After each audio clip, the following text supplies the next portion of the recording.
Hi friends, இன்னைக்கு நம்ம என்ன பார்க்க போறோம்னா சிங்க் கிளீனிங் மெத்தட். நிறைய ஃப்ரெண்ட்ஸ் கிச்சன் கிளீனிங் டிப்ஸ் வீடியோவை பார்த்துட்டு இந்த கடப்பாக்கல் சிங்க் வந்து எப்படி க்ளீன் பண்ணணும் மெயின்டைன் பண்ணணும்னு சொல்லி அப்லோட் பண்ணுங்கன்னு கேட்டிருந்தீங்க. நிறைய பேர் கேட்டிருந்தீங்க. ஸோ அவங்களுக்காக நான் இந்த வீடியோ ஷேர் பண்ணியிருக்கேன். கடப்பாக்கல் சிங்க் பொறுத்த வரைக்கும் நம்ம க்ளீன் பண்ணி மெயின்டைன் பண்ணுறது கொஞ்சம் கஷ்டம்தான். ஒரு சில இடங்களில் அந்த ஸ்ட்ரெயின் பார்த்தீங்கன்னா அதே மாதிரி தான் மெயின்டைன் ஆகும். ரொம்ப கேர் எடுத்து க்ளீன் பண்ண வேண்டிய அவசியம் இருக்குது.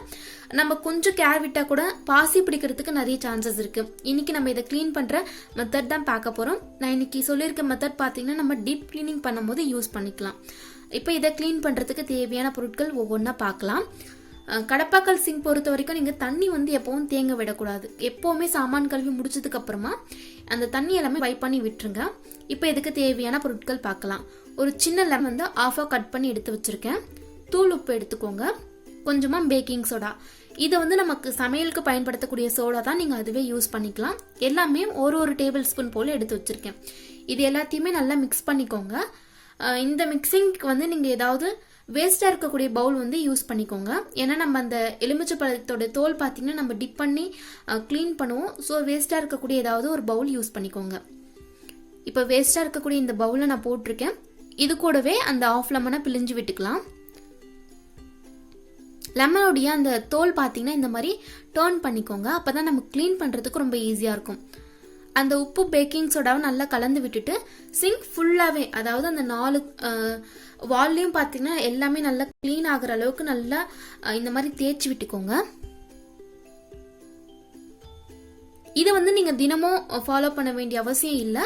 வாரத்தில் 2 நாள் நீங்கள் ஃபாலோ பண்ணிக்கலாம். உங்களுடைய சிங்கில் வந்து ரொம்ப இந்த மாதிரி ஒயிட்டாக இருக்கக்கூடிய ஸ்டெயின் இருக்குது அப்படின்னா இந்த மெத்தட் நீங்கள் வாரத்துக்கு 3 நாள் இல்லை 4 நாள் ஃபாலோ பண்ணிங்கன்னா அது ஓரளவுக்கு உங்களுக்கு ஓவர் கம் ஆகும். நம்ம இந்த லெமன் வச்சு நம்ம தேய்க்கும் போது அந்த சிங்கில் இருக்கக்கூடிய அழுக்கெல்லாம் பார்த்தீங்கன்னா ஈஸியாக வந்து ரிமூவ் ஆகும். நீங்களே வந்து கண்ணால் பார்க்கலாம். அந்த அளவுக்கு அந்த அழுக்கு எல்லாமே உங்களுக்கு ஈஸியாக வந்து ரிமூவ் ஆகும். நான் முன்னாடியே சொன்ன மாதிரி வேஸ்ட்டாக இருக்கக்கூடிய பவுல் எடுத்துக்கோங்க ஃப்ரெண்ட்ஸ். நீங்கள் வந்து சமையலுக்கோ இல்லை வீட்டுக்கோ யூஸ் பண்ணுற எந்த பவுலுமே யூஸ் பண்ணாதீங்க. ஹைஜீனிக்காக இருக்காது. ஸோ வேஸ்ட்டாக இருக்கக்கூடிய ஏதாவது பவுல் எடுத்து மிக்ஸ் பண்ணிக்கோங்க. எலுமிச்சை பழ தோல் வச்சு க்ளீன் பண்ணி முடிச்சதுக்கு அப்புறமா ஏதாவது வேஸ்ட்டாக இருக்கக்கூடிய ஒரு ப்ரஷ் எடுத்துக்கோங்க ஃப்ரெண்ட்ஸ். இது எதுக்குன்னு பார்த்தீங்கன்னா சிங்கோடைய கார்னரில் நிறைய அழுக்கு இருக்கும். அதை க்ளீன் பண்ணுறதுக்கு ரொம்ப ஹெல்ப் பண்ணும். ரொம்ப ஈஸியாக வந்து நம்ம க்ளீன் பண்ணலாம். ஸோ அதுக்காக நான் இந்த ப்ரஷ் வந்து யூஸ் பண்ணுறேன். கார்னர்ஸை நல்லா க்ளீன் பண்ணி விட்டுக்கோங்க.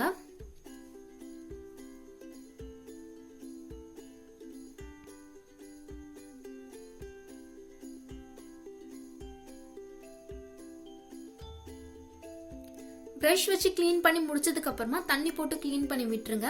அதுக்கப்புறமா நம்ம என்ன யூஸ் பண்ண போறோம்னா ப்ளீச்சிங் பவுடர். இந்த கடப்பாக்கல் க்ளீன் பண்ணுறதுக்கு நிறைய ட்ரை பண்ணியிருக்கேன் friends. But bleaching powder compare பண்ணும்போது எதுவுமே எஃபெக்டிவாக வந்து ஒர்க் ஆகலை. ஸோ நான் ரொம்ப நாளாக இந்த ப்ளீச்சிங் பவுடர் தான் யூஸ் பண்ணிட்டு இருக்கேன். ப்ளீச்சிங் பவுடரை சிங்க் ஃபுல்லாகவே ஸ்ப்ரெட் பண்ணிக்கிறேன். இந்த மாதிரி நல்லா தூவி விட்டுக்கோங்க. அதுக்கப்புறமா நீங்கள் நார்மலாக ஏதாவது ஒரு ப்ரஷ் வச்சு க்ளீன் பண்ணிக்கலாம். நான் வந்து இந்த DIY ப்ரஷ் வந்து யூஸ் பண்ணுறேன். இது எப்படி செய்யணும்னு சொல்லி இந்த வீடியோவில் ஷேர் பண்ணலான்னு நினச்சேன். பட் வீடியோ ரொம்ப பெருசாக போகவே இன்னொரு வீடியோவில் ஷேர் பண்ணலான்னு சொல்லி நான் இதை கட் பண்ணிட்டேன். கண்டிப்பாக இன்னொரு வீடியோவில் உங்ககிட்ட ஷேர் பண்ணுறேன். ரொம்ப ஹெல்ப் பண்ணுது ஃப்ரெண்ட்ஸ் இதை க்ளீன் பண்ணுறதுக்கு.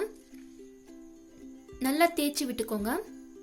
இந்த மெத்தட் பார்த்தீங்கன்னா அந்த சில்வரில் இருக்கக்கூடிய சிங்க்குக்கும் நீங்கள் யூஸ் பண்ணிக்கலாம். பட் இந்த ப்ளீச்சிங் பவுடருக்கு பதில் வேறு ஏதாவது லிக்விட் யூஸ் பண்ணிக்கோங்க ஃப்ரெண்ட்ஸ். உங்களுக்கு அந்த சிங்க் க்ளீன் பண்ணுறதுக்கு ரொம்ப ஈஸியாக இருக்கும். ஸோ நீங்கள் வேறு ஏதாவது லிக்விட் யூஸ் பண்ணிக்கலாம்.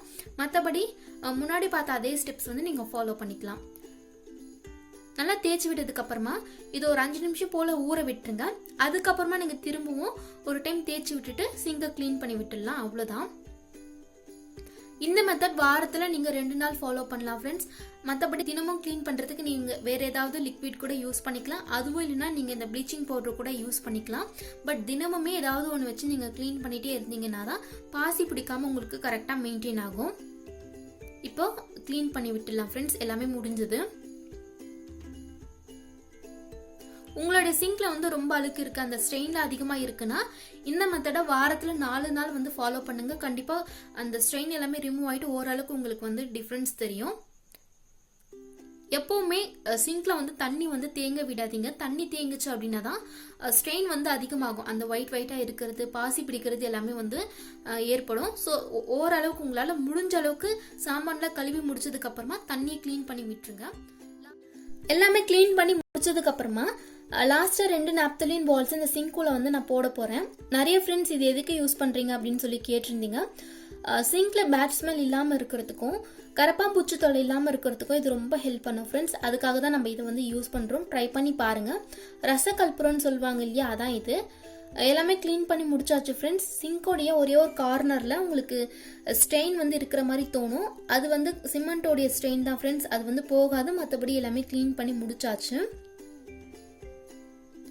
இந்த DIY எப்படி செய்யறதுன்னு சொல்லி கண்டிப்பாக இன்னொரு வீடியோவில் உங்ககிட்ட ஷேர் பண்ணுறேன். ரொம்ப ஈஸி ஃப்ரெண்ட்ஸ். அதே மாதிரி யூஸ் பண்ணுறதுக்கும் ரொம்ப வந்து ஹெல்ப் பண்ணுது. க்ளீன் பண்ணுறதுக்கும் ரொம்ப ஈஸியாக இருக்குது. எல்லாமே முடிச்சதுக்கு அப்புறமா லாஸ்ட்டாக உங்களுடைய கைகளையும் க்ளீன் பண்ணிக்கோங்க. நீங்கள் எந்த ஹேண்ட் வாஷ் யூஸ் பண்ணுறீங்களோ அதை போட்டு க்ளீன் பண்ணிக்கோங்க. அதே மாதிரி சிங்க்ல வந்து அடைப்பு இல்லாமல் இருக்கிறதுக்கு என்ன பண்ணணும்னா, தண்ணி போகிற வேலை கொஞ்சமாக பேக்கிங் சோடாவும் வினிகரும் போட்டுட்டு கொஞ்சமாக சுடுதண்ணியை ஊற்றி விட்டுட்டிங்கன்னா அடைப்பு ஏதாவது இருந்துச்சுன்னா எல்லாமே க்ளீன் ஆகிட்டு தண்ணி ஈஸியாக வந்து ஃப்ளோ ஆகும். ட்ரை பண்ணி பாருங்கள். அவ்வளோதான் ஃப்ரெண்ட்ஸ். இந்த வீடியோ உங்களுக்கு பிடிச்சிருக்கும் அப்படின்னு நினைக்கிறேன். என்னோட வீடியோஸ் உங்களுக்கு பிடிச்சிருந்தா சேனலுக்கு சப்ஸ்கிரைப் பண்ணிக்கோங்க. இது போல் இன்னொரு வீடியோவில் பார்க்கலாம். தேங்க்ஸ் ஃபார் வாட்சிங்.